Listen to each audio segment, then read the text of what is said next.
Hey y'all, Merry Christmas. If you don't know, if this is your first time here, this your girl Tye. Let me actually take the seat. It's your girl Tye. Thank you for coming to my channel. I didn't want to hold y'all too long. It is Christmas. But as I am enjoying the holiday with my family and getting a little bit of R&R, as you can see. So excuse the appearance, but I thought this looked better than a bonnet, to be honest. But excuse my appearance. I want to get on here real quick, even in rare form, and kind of talk to you about the importance of setting boundaries in your life as we come into 2020. I said 2020. As we come into the year 2025, I'm not one to start New Year's resolutions. However, I do believe that sometimes we need restarts. And unfortunately, the world moves on the New Year. So for a lot of people, January 1st will be a restart for whatever your goals are, whatever you got going on. And so, sorry y'all, whatever y'all got going on, whatever y'all, y'all got goals for it, right? So, I just wanted to hop in and put just a wise word in your ear, about, this shirt is so big, y'all. Anyway, I just want to put a wise word in your ear about the importance of setting boundaries. The word boundaries and how it applies to your life, is such a complex word, but such a simple word. So I say that because, you honestly need it in every aspect of your life, right? You honestly need it in every aspect of your life when it comes to family, when it comes to friends, when it comes to co-workers, when it comes to meeting a partner or being in a relationship. Boundaries are definitely your way of protecting your peace, protecting your mental, protecting valuables, physical valuables, right? Just a way of protecting yourself in general, right? It's just a good way to protect yourself. So I wanted to come on here and talk about that. But before I get into talking about boundaries, I also just want to make a disclaimer, right? A lot of what I'm about to say is based off of experience, y'all. My experience, but really a lot of it is just based off of, in general, what I've learned, what I've observed in my 39 years of living, and trial and error of other people, not just me, other people, situations that other people may have went through. In general, what I've noticed is, most people are followers, right? And this is a disclaimer before I go into the boundaries. Most people are followers. What I know now, not even about followers, but what I specifically know now is that most people, 90% of the relationships that you guys see right now are solely based off of, sorry y'all, my angles ain't right. Alright, so 90% of what you guys see nowadays when it comes to friendships and relationships, I'm going to just talk about that right now, because family, unless like you under or over a certain age, you can give or take. But with friendships and relationships, what I've noticed about friendships and relationships, I have never met a group of people who were not the same, okay?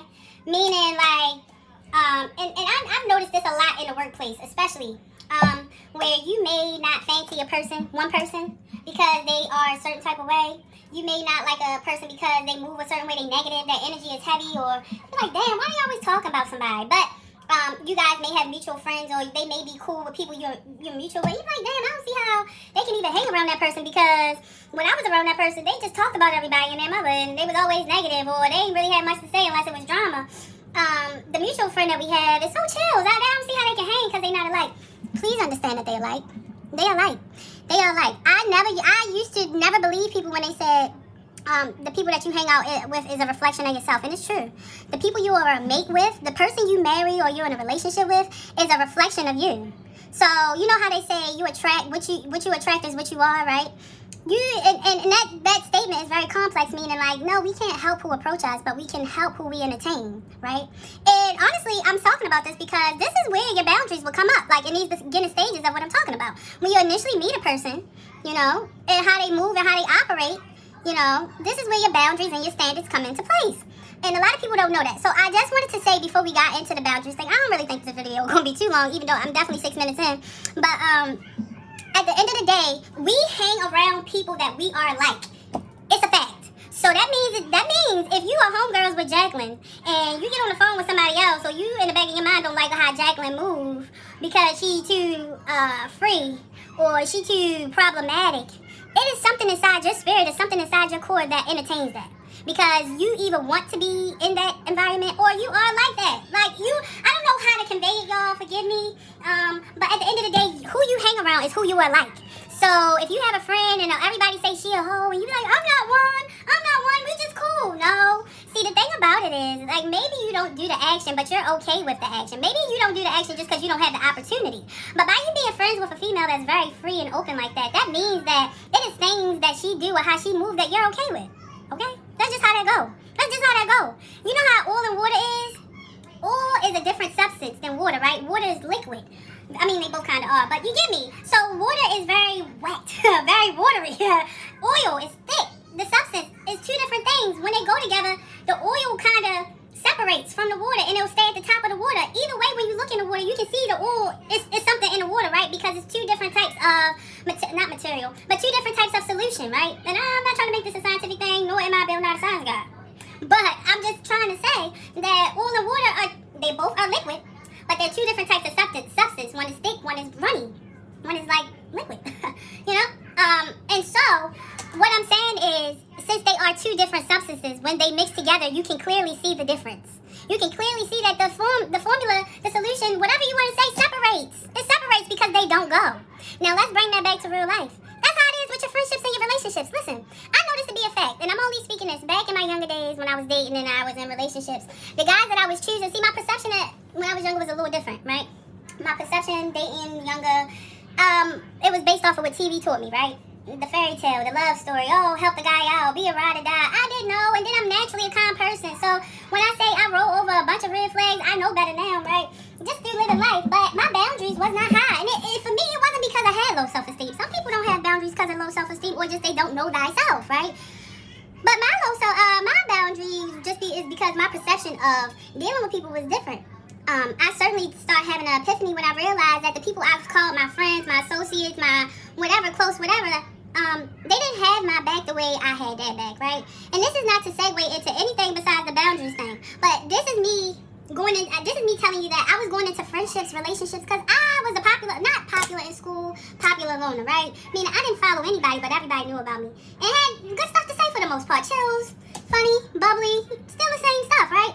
But I'm telling you this because I did not have boundaries. I thought that if you reciprocate the same energy I reciprocate, or like if we both talking and laughing and keying, then I'm thinking we on the same page, not realizing that people can have motives, not realizing that people could just be around you to be nosy, not realizing people just want to know your business. They see that you smile a little too often, or your skin a little too clear, or the fact that you're not a follower, they want to know why you're not, or the fact that they think you are they may think you're poor, right? But you show up every day smiling, and they want to know how and why, because they're absolutely miserable, right? Well, they want to know. It could be for multiple reasons, family, multiple reasons. But the point is, it don't matter their reasons. As long as you have boundaries, you'll always be protected regardless of whatever their motive is.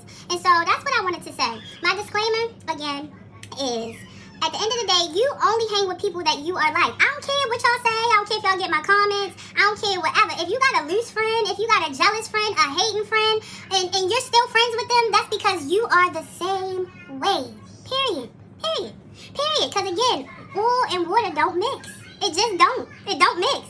And if you don't operate or think that same way, you wouldn't even be able to stand around somebody that moves that way. But the fact that you're friends with a person that may move in a negative way, or the fact that you entertain a friend or allow them, because sometimes I've noticed, besides the trauma bonding, I noticed that it's a lot of people who enable, where maybe a person chooses a friend, or chooses to be friends with someone because they appear to have low self-esteem, right? So if you appear that you have low self-esteem and the person has low self-esteem too, but yours is just a little lower, right? They will try to trauma bond and become, pretty much, you'll be their sidekick, right? Alright, well, anyway, I digress because it's not about me, but I'm just telling y'all before we get into the boundaries thing, and I feel like I kind of covered everything already, to be honest. But what I'm trying to tell you is that boundaries are needed. Boundaries are needed. Alright, going forward, if you've been listening for the last 14 minutes, if you are not a follower and you're on a path to becoming the best version of you, thank you for continuing to listen, because honestly, what I'm about to say only matters to people who have that mindset. So if you're not a follower, if you don't need validation, if you're not seeking anything from nobody else, but you still want to be in a healthy mind state, don't want to feel like someone took energy or would rob you of energy or your time, your money, and all of that stuff, just continue listening. But if you are a follower and feel like you are better in a clique or a group because you're weak, then you probably don't want to listen to me. And even if you do listen to me, you're still not going to listen to me. So anyway, boundaries, all right? The reason why I have to separate y'all and tell the people who are followers and miserable and not working on themselves to vacate is because first thing you need to know about boundaries. Boundaries, the journey to excelling in boundaries is a lonely road. It's just like success. It's just like anything that they told you could do, right? Anything they told you could do with little effort. It's not true. With boundaries, the boundaries experience will be a lonely road. And the main reason why is, which you all should know, no surprise, most people don't have boundaries, right? Most people don't have standards. Most people don't know themselves. They don't know if they coming or going. They don't know. They just don't, okay? They don't know. So when I tell you this, when you are the only person in the room that stands for something, which is typically yourself when you have boundaries, you stand for yourself. When you have this, people will look at you very peculiar. They will look at you weird. They will look at you like you're strange. They will look at you like you're crazy. You want to know why? Because how dare you come in here and stand on business for yourself? How dare you have limits in a world that tells you that everything that you want, you can have unlimited? How dare you? How dare you tell me what you're not going to do when everybody over here is just going along with it? You got to be the only one that object. Your problem. You're a problem starter, you're a troublemaker, and quite frankly, you're just sneaky. You could be stinky too, but you're sneaky because how dare you? Not like us. They not like us. They not like us, right? No Kendrick. But it's a lonely road. So it is lonely, right? Because here's the thing. When you develop strong boundaries, right? Good boundaries become strict. I don't know if you know this, but you unlock a new character. In this matrix, you unlock a new character, meaning that your vibration. Look, so if you got boundaries now, that means that this is what no boundaries mean. You don't need approval, right? So we don't move off of assumption. We move with intention. Okay? With intentions. We think before we speak. We go into things with a clear mind. Meaning like if we going over Brenda's house for lunch, we looking at it like Brenda, that's my homegirl, she cool, or that's my coworker. Look, scratch that. We going out for drinks with a coworker, right? But you have boundaries. Hey, you might shut the whole party operation down and say no because the coworkers are coworkers. That's a boundary, right?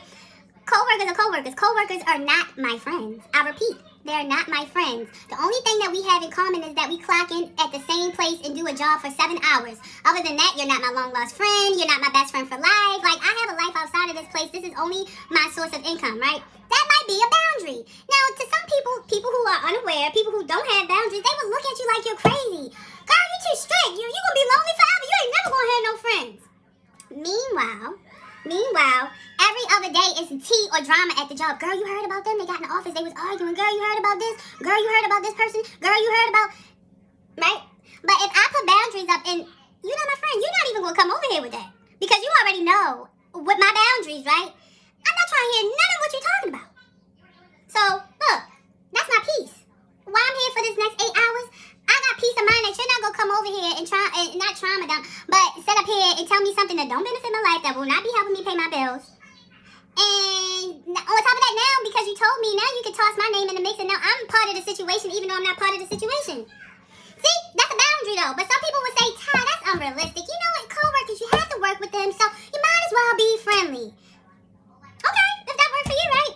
But at the end of the day, if you're looking at the situation for what it is you're my coworker, you're not my friend, there's nothing here. I'm only here for 8 hours to get money for what I need it for, and we gone. If you think that we relate in any type of way, great for you. However, don't you ever for 1 second half-step and think that we friends when we really just coworkers.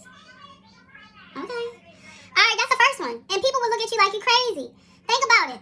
Then the second one, and these are just little snippets, right? Even with dating, boundaries. You know, it's so weird because, and I'm just going to chime this in, I've experienced a lot in my life, and this is why I believe in law of attraction. I experienced a lot of hate, right? I told y'all that in my previous videos, but I'm okay with the hate. Because, see, you know how they say the grass ain't always greener on the other side? You know, but you never know until you get to that side. But, see, I have been to that other side. So, what I'm telling you is that I don't mind hate no more. Now, don't get me wrong. I don't tolerate disrespect in my face whatsoever. However, I don't mind the hate because what I notice is you're talking about me. I'm not talking about you. I'm not thinking about you. I'm living my life while you're rallying what the fellow other miserable people conversating on me. Please like, share, and subscribe because I got some of them searching for me too. Yeah, searching my videos. Get my views up. You know, I'm monetized now, right? So every view counts. Anyway, that's beyond here. Yeah. But when you have boundaries, even with dating, right? I've noticed this with guys. This is what I'm about to say. I always receive hate from females because I've always been a bigger stature girl, y'all. Y'all know I'm chilling in the house right now, right? No makeup on, in the house, whoop-de-woo, not doing too much, being very demure. I got a big ass crop shirt on. It's nothing, right? However, I always been hated on for being a bigger framed girl because even though I was bigger framed, I was very shapely. I was pretty. People considered me pretty, right? Despite me being big, right? However, so I always had confidence, and it came from when I was younger. I never was bullied. My parents and the people around me always poured into me, honestly. So I've never came into like bullying or like people making fun of me until I got around a certain type of person. Oddly enough. But anyway, I say that because I have confidence. I naturally do. Like, I really like myself. Like, look at me. I'm here on YouTube. Y'all see me? Look, I don't got no shapewear on or nothing. Like, come on. So anyway, I like myself, right? And so I don't think people realize that, and this is what I was saying, I had the ability to experience the other side. When you like yourself, this is a secret about happy people too. And see, if you've never been happy, if you never actually like yourself, you don't know how the grass is on the other side. I'm here to tell you that when you're happy, the real kind of happy, you don't even have room for hate.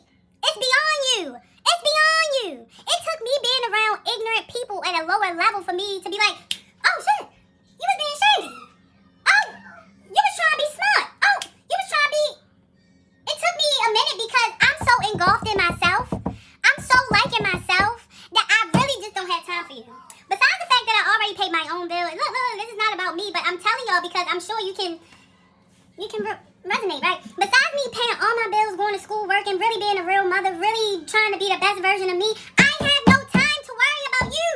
When can I? And even if I did, you can only get a minute.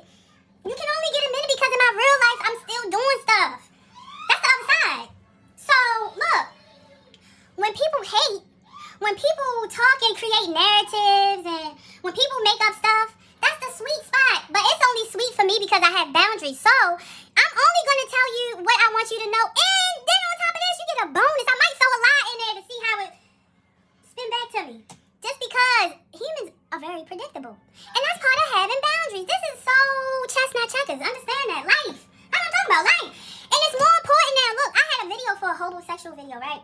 Talking about how be careful, homosexual season coming up and all of this other stuff, right? Yeah, you better be careful, right? But more importantly, it's part of having boundaries. The times right now, I know as a woman, as a person, this is not a video for just women, this is for people, but I notice a lot of women look at my videos. It's good to have boundaries as a woman, but it's good now, y'all. Because again, what I just tell you, I was around people that I didn't know really didn't like me because they smiled in my face every day. I was calling people my best friends that was really jealous of me the whole time. Why? I didn't have boundaries. I thought, Barney lied, yo. Barney lied. I'm an 80s baby, 85 to be exact. Yo, that said, I love you, you love me, we're a big happy family is a fucking lie. It made me not have boundaries. I'm not going to say the whole Barney song is the reason why I didn't have boundaries. However, it's the reason why I never even questioned boundaries. I thought that if you were talking to me and I was talking to you and the conversation was pleasant and a laugh and a giggle and some insightful information might have been in that conversation, then we liked each other.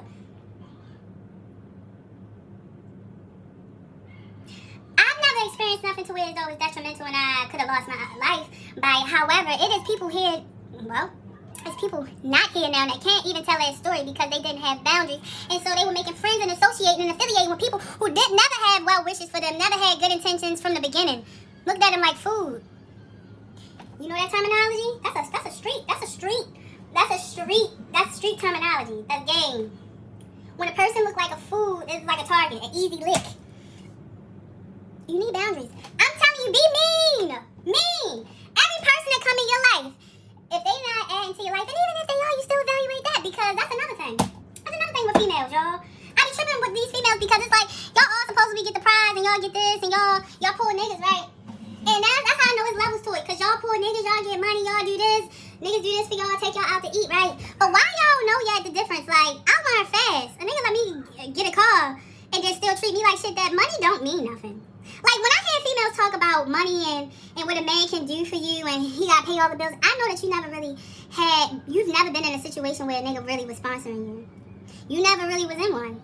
Because if you was really in a situation or even dealt with the guys that had real money, you would know that, for certain men, it's two different types of guys, right? It's men and boys, regardless if they had money. I've dealt with boys who had money. And you know what they did? Instead, see, because broke men will talk to you. And this is not even about boundaries. I'm going into something else. But either way, broke men will talk to you about what they'll do. They'll sell you dreams, because that's all they got, right? No dream chaser, right? That's all they got. They're going to sell you a dream. All they got is the gift of gab. No follow through, no da-da-da-da-da. Baby, you know when I get it, we gonna be. Right? Because they're broke. Boys who have money do the same thing. The only difference is we've been trained. I say we because I was part of it. I know better now. We've been trained that if a guy spend money on you, then he like you. He's investing in you. No. If a guy is well off or got money really like that, the niggas y'all say y'all talk to that I know y'all don't. But if a guy really got money like that, what is $200 for a restaurant date? That's chump change. What is $300? To niggas who got it. It's nothing to them. What I'm saying is, they will drag you along too. They just got money, so yeah, they'll buy you a pair of shoes. Yeah, they'll take you out to eat. They might even pay a bill for you. A $200 bill is nothing to somebody that really got money. And he will still play with you. So what I'm saying is, he will pay for your food, pay for your bill, and still play with you, and you still won't be priority. We were taught that if he dropped money, then that means he like us. No. He'll still play you. So what'll happen is you'll just have a piece of his belonging, and then I really know you don't know men, because most men, if not all men, who do invest in you, they don't just walk away easily. So what happens is you'll be dealing with a guy who does not want a commitment to you, that is buying you stuff but is possessive. So now that's how y'all get into these conversations of how you gonna tell me what I can do and can't do, and you're not even my man, because you let him buy you every fucking thing. You let him treat you like a foster child. And he invested in his property, and so regardless if you number 1 or number 2 or number 3, you still a number to him that he been investing in. And most men don't just walk away from stuff that they invest in. Yo, this is about to be another part 2 because I'm tearing off and I'm going too far. We 33 minutes in. I'm gonna call y'all back. I'm gonna call y'all back. Yeah, but look, have boundaries, be rude, be mean. Look, this is for women and men. This is for whoever, yo. Y'all just be letting people in your life, and that's because for real, y'all really do that because y'all don't know yourself. Y'all just accept whatever. You really gotta take time and sit with yourself. But again, this is only for people who are not followers. If you're a follower or need a click to validate yourself, then that's low. I'll be back though, part 2. Real reasons about having boundaries. I'm gonna post this one, but we ain't getting to it. It's a complex thing. I'll be back. Hold on.